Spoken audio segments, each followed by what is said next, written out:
అన్ని రకాల వస్త్రాలపై up to 66% of.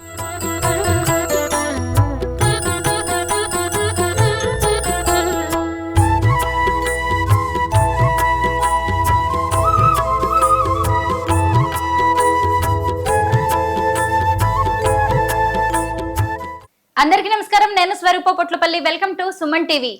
శ్రావణ శుక్రవారం వరలక్ష్మి వ్రతం సందర్భంగా తూర్పుగోదావరి జిల్లా కడియపులంక శ్రీపుంతలో ముసలమ్మ అమ్మవారిని 30 లక్షల రూపాయల కొత్త నోట్లతో అద్భుతంగా అలంకరించారు. సిరులు కురిపించే ధనలక్ష్మి దేవతగా ముసలమ్మ అమ్మవారు దర్శనమిస్తుండటంతో భక్తులు క్యూ కట్టారు.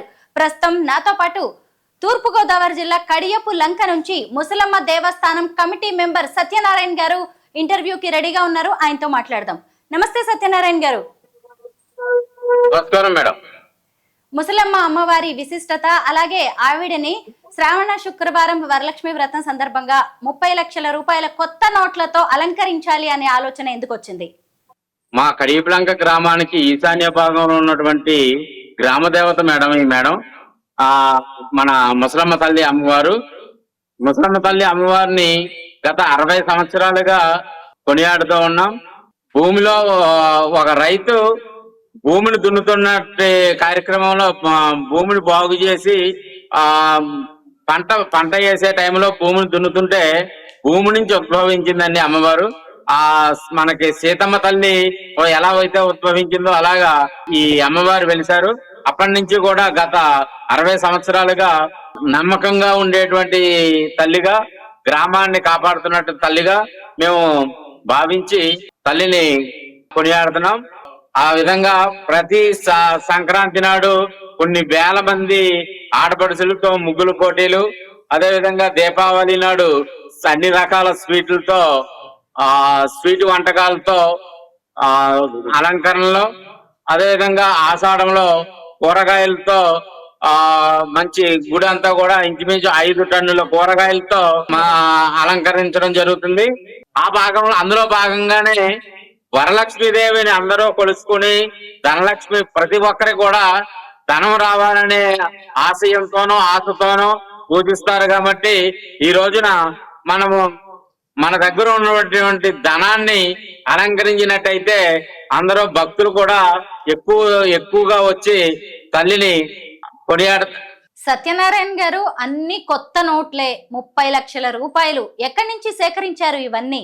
ఇది రైతు వారీగా ఇక్కడ ఉన్నటువంటి కష్టం చేసి బతికేటువంటి అందరు రైతులందరూ కూడా నాది మా అమ్మ దగ్గర ఉంచండి అలంకరణకు అని చెప్పి ప్రతి ఒక్కరు ఇస్తే అది ఈ రోజు నిన్న మొన్న అనేటువంటి 2-3 రోజుల్లో అయ్యేటువంటి కార్యక్రమం కాదండి.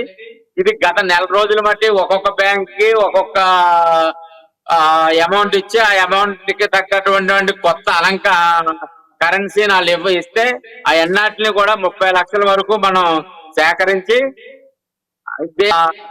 ఈ విధంగా చాలా ప్రకృతిలో చాలా అందమైనటువంటిది సీతాకోక చిలక. అటువంటి ఆ సీతాకోక చిలకను కూడా డబ్బులతో అలంకరించి మొత్తం ఒక మంత్రం చాలా మంచి, అంటే స్వస్తిక్ అనే మంత్రం 4 రకాల నలుగురు కలిపి ఉండాలనే విధానాన్ని మనకు తెలియజేస్తుంది. కాబట్టి ఆ విధంగా స్వస్తిక్ అనే సింబల్ ను కూడా డబ్బులతో అలంకరించడం జరిగింది.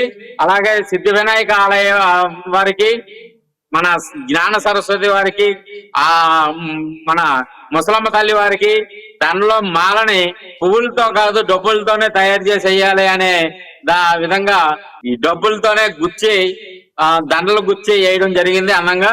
చుట్టూ ఉన్న పరిసర ప్రాంతం అంతా కూడా ధనంతో అలంకరిస్తే ఇంకా బాగుంటుందనే ఆలోచనతో గోడ అంతా కూడా డబ్బులతో అలంకరించి, అదే విధంగా పైన సీలింగ్ ను కూడా డబ్బులతో అలంకరించి, కింద ఫ్లోర్ ను కూడా కనపడకుండా డబ్బులు కట్టలను పెట్టి జరిగింది. ఇది ఒకరిది కాదు, ఒక భక్తులదో ఒక మఠానిదో అని కాదు. ఇది యావత్ కడియపులంక రైతులందరూ కష్టంతో తయారు చేసేటువంటి ఈ కార్యక్రమానికి అందరూ నాంది పలుకుతారు. కాబట్టి ఇది గత 5 సంవత్సరాలుగా ఒక 5 లక్షలతో స్టార్ట్ చేసి ఇప్పుడు 30 లక్షల రూపాయలతో ఈ అలంకరణని గత 5 సంవత్సరాలుగా ఈ కార్యక్రమం చేస్తున్నాం మేడం. సత్యనారాయణ గారు, భక్తులే ఈ అలంకరణ చేస్తారా, లేదు అంటే ఇలా కొత్త నోట్లతో అలంకరించడానికి ఎవరైనా ప్రత్యేకంగా వ్యక్తులని మీరు ఏర్పాటు చేసుకుంటారా? అంటే సృష్టిలో అందమైంది మొక్క, అటువంటి మొక్కను మేము తయారు చేసేటప్పుడు ఇంకా మళ్ళీ ఈ అలంకరణలకు వేరే వాళ్ళని మనం పిలిపించాం కదా మేడం. ఇక్కడ ప్రతి శుభ కార్యక్రమానికి కూడా అలంకరించేది పువ్వులతో, అటువంటి పువ్వులతో కూడా మనమే అలంకరిస్తాం కాబట్టి ఆ పువ్వుల ప్లేస్ లో డబ్బుల్ని ఏర్పాటు చేసి డబ్బులను మాత్రమే అలంకరణ ఉపయోగించాం కాబట్టి ఆ అలంకరణలు మాకు చిన్నప్పటి నుంచి అలవాటైనవి కాబట్టి మాకు ప్రతి ఒక్కరి చేతితోని కూడా ఎవరో ఒకరో ఇద్దరు ఉంటారు ఒక్కొక్క చోట, కానీ ఇక్కడ రైతులందరూ కూడా మంచి వృక్ష శిల్పులే. అటువంటి వృక్ష శిల్పుల చేతులతోనే ఈ డబ్బులు కరెన్సీని ఏ విధంగా అయితే డెకరేట్ చేస్తే బాగుంటుందో ఆ విధంగా దాన్ని తయారు చేసి అలంకరించడం జరుగుతుంది మేడం. సత్యనారాయణ గారు, 2 రోజుల పాటు ఉంచుతారా ఇలా కొత్త నోట్లను అమ్మవారిని అలంకరణలో? ఆధ్యాత్మిక శోభను రప్పించడానికి కూడా ఇంచుమించు 4-5 భజన్ పార్టీ వాళ్ళని పిలిపించి ప్రతి గంటకే లేకపోతే 2 గంటలకు ఒకసారి భజన సమాజం వాళ్ళు మారుతూ ఈ కార్యక్రమాన్ని ఆధ్యాత్మిక శోభలోనే విజయవంతం చేస్తున్నాం మేడం. మరి 30 లక్షల రూపాయలంటే చాలా పెద్ద అమౌంట్. మరి కాపలా ఎలా, దానికి సెక్యూరిటీ ఎలా, మీరే ఉంటారా ఇలా ఆధ్యాత్మిక కార్యక్రమాలు నిర్వహిస్తూ 2 రోజుల పాటు?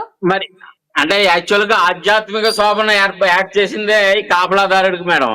అంటే కాపలాకి సెక్యూరిటీని పెట్టడము, పోలీసులు పెట్టడము, వీరందరికన్నా కూడా ప్రజలతో అమ్మని మరిపించేటువంటి మంచి పాటలు పాడుతూ ధనాన్ని పెట్టినంత మాత్రాన ధనం ఒకటే అలంకరణ కాదు, మన దైవత్వంతో గనక అమ్మవారిని కొలిస్తే ఆ కొలిచే మాట కూడా వారికి అలంకరణ అవుతుందనే అభిప్రాయంతో మనం భజన కార్యక్రమాలను ఏర్పాటు చేయడం జరిగింది మేడం. అదే విధంగా కొత్త నోట్ల అలంకరణలో ముసలమ్మ అమ్మవారు కన్నుల పండుగగా ఎంతో అద్భుతంగా దర్శనమిస్తున్నారు. చాలా బాగుందండి. విభిన్నమైన ఆలోచన, ఆధ్యాత్మికత, అలంకరణ, అభిరుచి అన్ని కలగలిపి భక్తి మార్గంలో భక్తుల్ని మీరు చక్కగా ముందుకు తీసుకువెళ్తున్నారు. Thank you so much Satyanarayana గారు.